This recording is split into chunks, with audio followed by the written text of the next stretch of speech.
কত রোদের রোদ দেখুন, কত রোদ, মেঘের অবস্থা দেখুন। এত রোদে কাজ করছি আমরা। এবার মেশিনের কভারটা খোলা হচ্ছে, দেখুন কীভাবে খুলেছে, নামটা একটু প্রকাশে বলুন। এখন পুরো কয়েল ব্লক হয়ে আছে, দেখতে পাচ্ছেন আপনারা।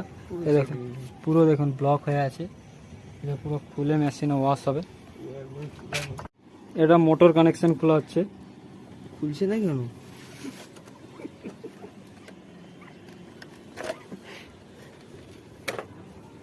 মোটর কানেকশন খোলা হলো। অত্যাধিক রোদ, এখানটায় মাথা ঘুরোচ্ছে। এই দেখুন মোটরের নাট খুলছে, খুব কষ্টই খুলে ফেলেছে। আমি হাফ খুলেছিলাম। তুল তুল